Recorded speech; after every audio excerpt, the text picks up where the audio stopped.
Hi, and welcome to today's installment of Three Things About a World Quilt, which you will see momentarily should actually be called Three Questions About a World Quilt. I'm Marin Hanson, Curator of International Collections at the International Quilt Museum. Our museum is located at the University of Nebraska-Lincoln, and like museums all over the United States, we are currently closed to the public. But I want to share some of our collection with you, pieces from all over the world. During this time of social distancing, self-quarantining, and area lockdowns, I think looking at and talking about art and folk art can help us feel closer. Stay tuned as each day this week I bring you a quick introduction to a new world quilt. So today we are looking at this quilt here, which is called Vidol Potravke, and I do not speak Russian, so I'm maybe murdering it. It was made by Eliza Hardy Jones, and what do you know? She's here with us today. Yay, this is my first guest appearance, so thank you for being here, Eliza. It's wonderful to be here. Thank you for having me. Yeah, so Eliza is a recording and touring musician.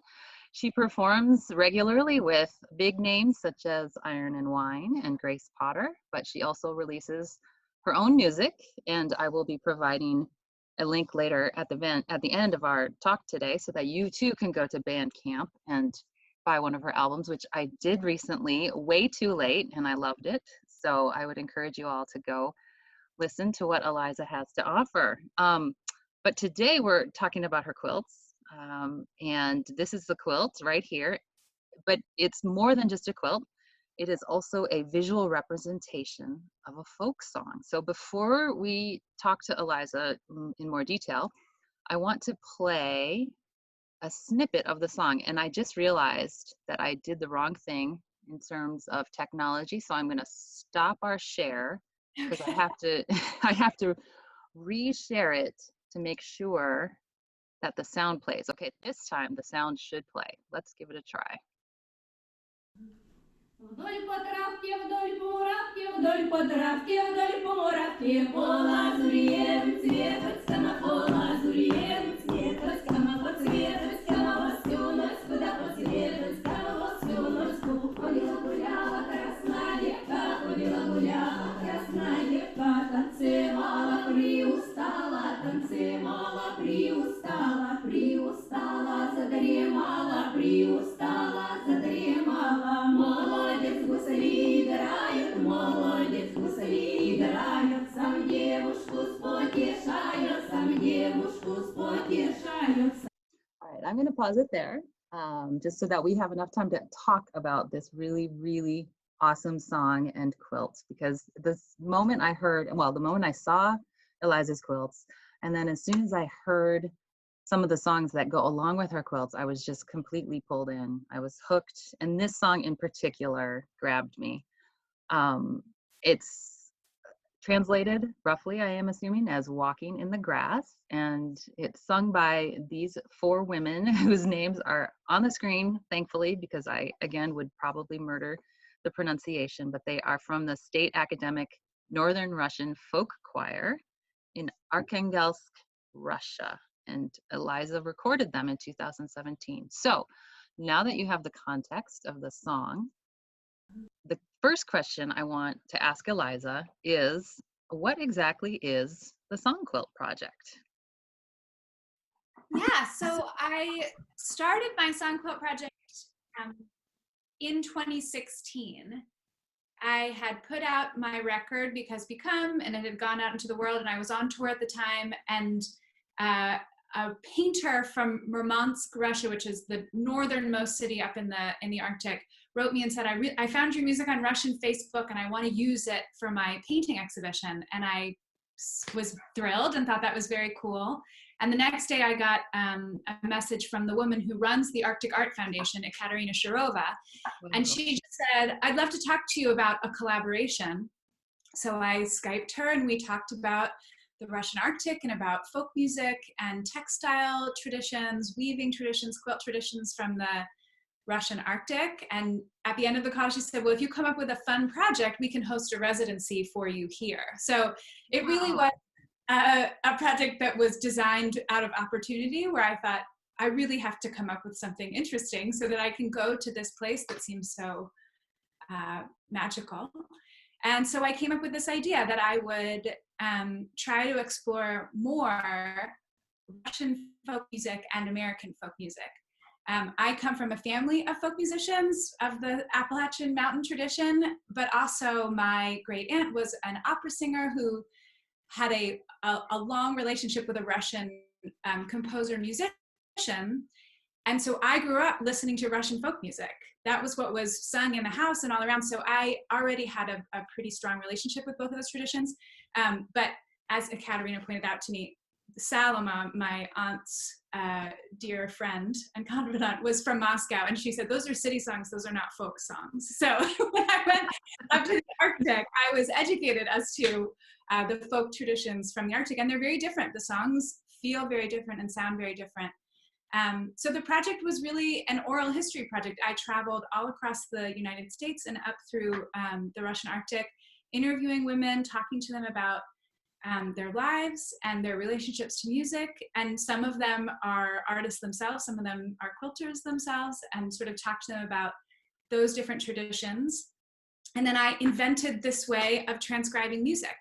And so each of these quilts is an exact transcription. So they're not artistic impressions of the songs. They can be read. If I just gave everybody the key, you should be able to sit down and sing it, note for note. Yeah. So there are no lyrics, but otherwise melodies, chord changes, and rhythm are all presented in the quilts themselves. That is so cool. And one of my questions will go into a little more detail about that transcription and creation process, but I'm just curious, what parts of the United States did you travel in? The first interview I did was actually not far from Lincoln, Nebraska. It was up in West Point, Nebraska. But I've also went to Alabama, Virginia. I did one interview in Philadelphia, which is where I'm from. So I sort of traveled around to different places and tried to meet with different women who had, were excited to sing for me and talk to me a little bit about their lives and their relationships with music. Oh, that is so cool. It's bringing together folk traditions in such a new way. I've never seen a project like this before. So like I said, it hooked me from the very beginning. My next question is, following up on what you were talking about, is how do you read one of these quilts? So we're going to be showing several of your quilts in our Pumphrey Family Gallery as soon as the museum is able to open again to the public. And when our visitors walk into the gallery, I'm curious, how should they be looking at these? We will provide a QR code so that they can use their phone to go listen to the song. But then how are they reading this? Is this top to bottom, left to right, that kind of thing? Yeah. So the first thing I will say is that my intention of doing this is that when you are singing a song, you can only experience a song one note at a time. When you are listening to a song, you can only experience it in the movement from one note to the next. And my intention with these quilts was to be able to see a song all at once. So I would say when you first look at the quilt, to just try to take in the totality of that. How do the patterns of colors and shapes spread across the quilt, and what are the differences? Like, why are there some different shapes in certain quilts and different shapes in others? So I love the idea of being able to just take them all in all at once, but then I'll tell you how to actually read them. So it's read much like music would be. So it starts up at the top left and you read to the end of the line, and then you go down to the next line. So it's melody and chord changes. So the 4x4 squares up at the top are the melody. So those larger rows are all melodic representations. And then underneath it, you have chord changes. So it's sort of the way, I don't know if any of your quilt viewers have ever played a lot of folk music, but generally you'll have a melody and then just the chord written on top of it. With this one, I put the chords underneath it because I liked aesthetically the way it looked better, but I put it the other way. So it's chords underneath. That's what those inch sashes are chord changes. And you can see in this one, the chord changes, it just starts on a 1 chord. So that's that lighter blue, and that goes for 4 beats. and then it goes to the 5 chord, and so you have 3 beats of that navy blue, and then it goes back to the 1 chord for the final bar of that line. So Ah, in this song, like in many folk songs, the chord changes are very persistent. So it's going 1, 5, 1, 5, 1, 5, 1 throughout the whole song. There is no verse and chorus. right. So there's a real pattern there. A real pattern. A lot of early folk music, especially, it almost is a mantra, like it's a chant of a kind. So you'll find in both American and Russian folk music that the earlier you go, the more it turns into this sort of like chanted reel of a very set thing, and then the melody moves on top of that. So to read the melody is a little bit more complicated than the sounds. For me, what I came up with was each 4-inch square is a quarter, represents 1 beat, is a quarter note. And then to subdivide that, so if you have a faster rhythm than just 1 beat, I created half square triangles. So if you look at like the 4th block in on this, you'll see that lighter blue and then the navy blue creating a half square triangle. That's an 8th note rhythm. The first little bit of it, the I don't speak Russian either, but you'll notice that when I sing it, it's all the same note. So if you look very carefully at the quilt, you will see that those are subdivided into 16th note half square triangles. But when you look at it from a distance, you're just seeing a 3 by, I guess I should say a 4 by 12 rectangle. But when you go up close, you'll be able to see that it is subdivided into those. So that's the basic idea. If there, in some of the quilts, you'll see longer things that represent half notes and dotted half notes and whole notes. Anytime you see white in a quilt, that's silence, that's a rest. And this one, these ladies just went and went. So they just dived right in. There was no. Another thing that's very true about folk music, and especially early folk music. And this song, when I asked them about it, they said it's probably 15th century. They believe that it goes back that far. So that's a real difference between Russian folk music and American folk music, is that American folk music, at best, we can trace to the 17th century. Right. And Russian, I mean, it really is going very far back. So one of the things about it is that because a lot of it was sung acoustically, most people in villages could not afford a lot of instruments. They didn't have pianos, they didn't have cellos, especially that early on. They might have had like a gusli or some sort of balalaika-like string instrument, but mostly the women would be singing a cappella. So you don't have a lot of these long breaks of silence where a guitar is doing something cool or a fiddle player is taking a nice break. It really is just the melody there. I've done some commissions of song quilts for people for their wedding songs and stuff like that, and it's amazing how much rests there are, how much white space there is to fit where like a drum fill is happening or a cool little guitar line is happening. The melody is very much interplaying with what's happening elsewhere, and in the folk songs, the melody is the focus. This quilt also has some very cool little extra things. You can see these little slivers in that second line. You can see like the yellow and the yellow. And that is like a little decorative trill. So they sort of do like a, and so to capture that trill, because it's not just that they didn't hit the note right. That was a very important part of the melody. So I tried to listen very carefully to where those trills were and put those in. And insert them. So I had to do that. And then you will also see in this one that some of the half square triangles are kind of wonky. They're intentionally slid. And that's because in these Arctic folk songs, a lot of times the women sort of whoop their voices in a very specific way. And again, it's not just a legato slide. A lot of us, when we sing, we use a legato to slide between one pitch to another pitch. And I don't think that that's really needs to be documented in terms of how I'm writing out the melody. But with this, it really felt like that whoop was a really important part of how they were using their voices and how the melody needed to be articulated. So those little extra rhythmics are those little whoops that are happening. Whoop, whoop.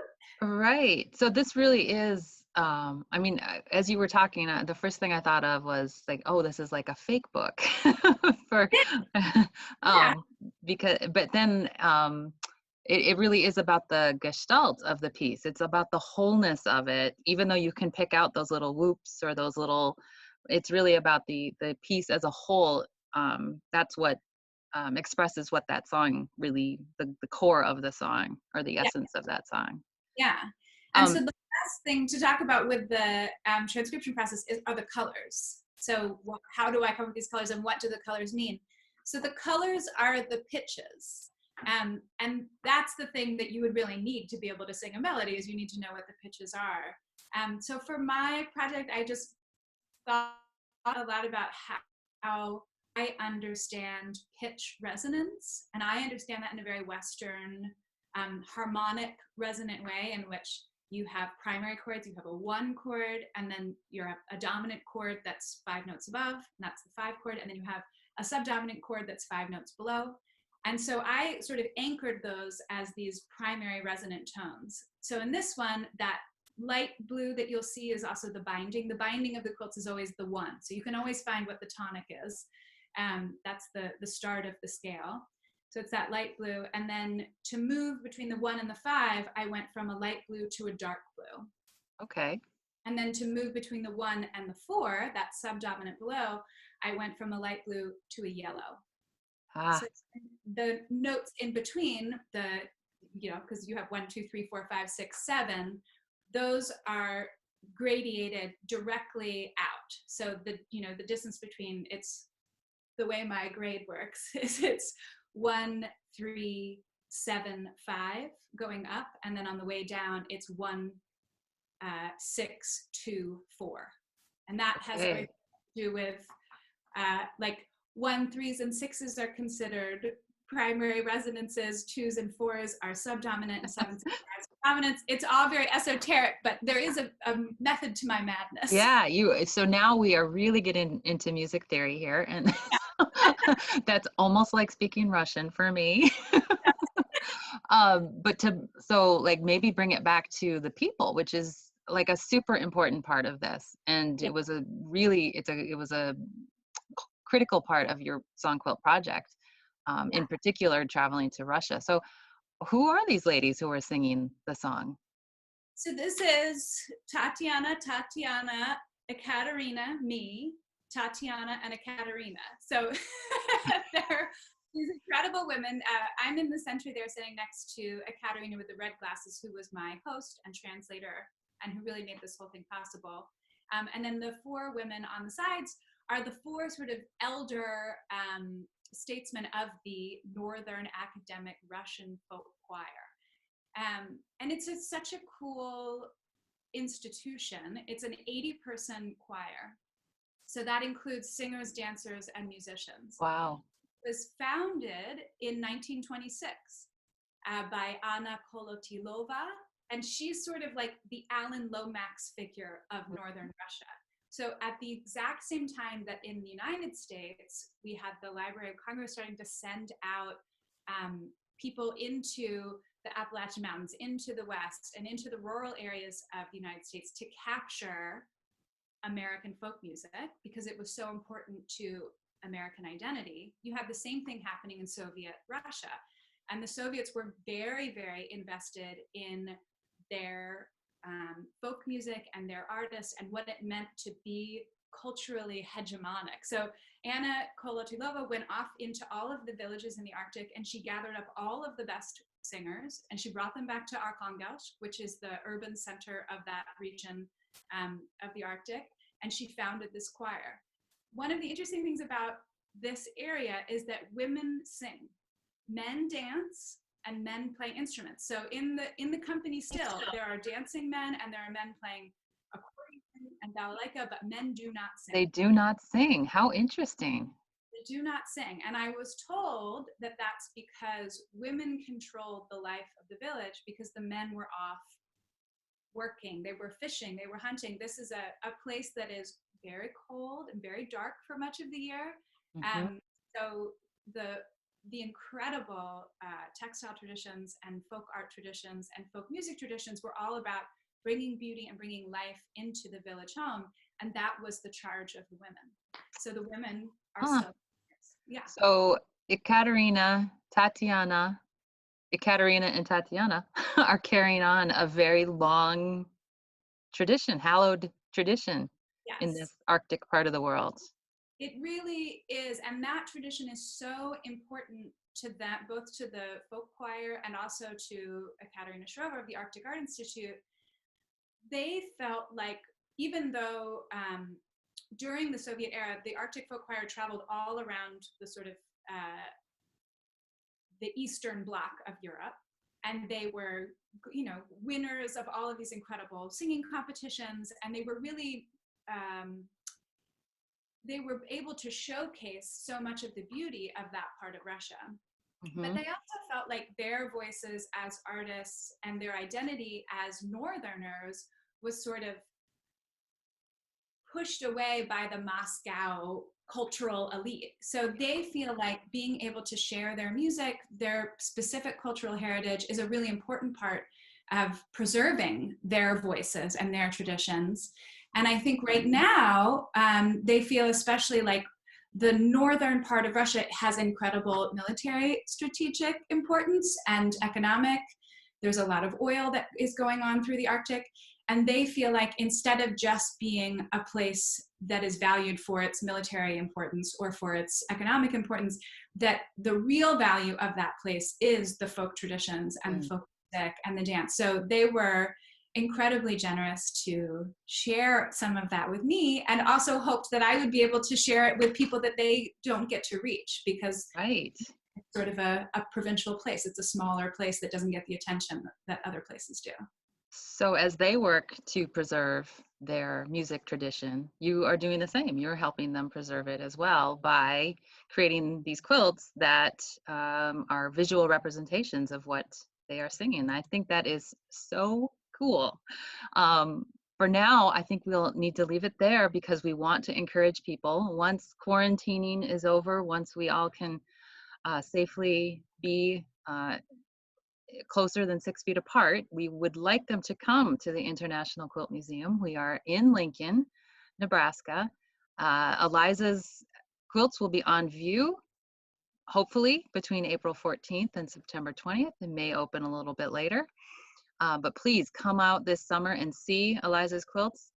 We will also have a sort of a complimentary exhibition happening behind me virtually. You can see a quilt made by quilt makers from Vladimir, Russia, which is a medieval town northeast of Moscow. So not as far north as where Eliza was recording people, but we have quilts made by women from that part of Russia, made around the turn of the 21st century, excuse me.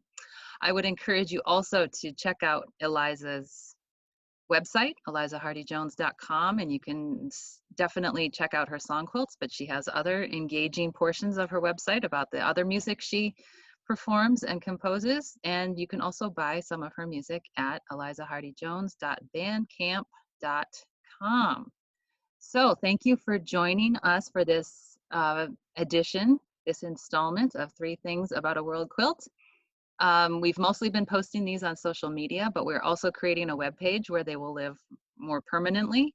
So if you just go to internationalquiltmuseum.org, you can see the / there, 3-things-about-world-quilt.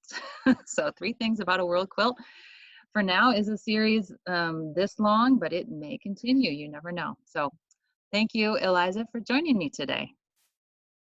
Thank you so much, Marin. All right. Bye, everybody.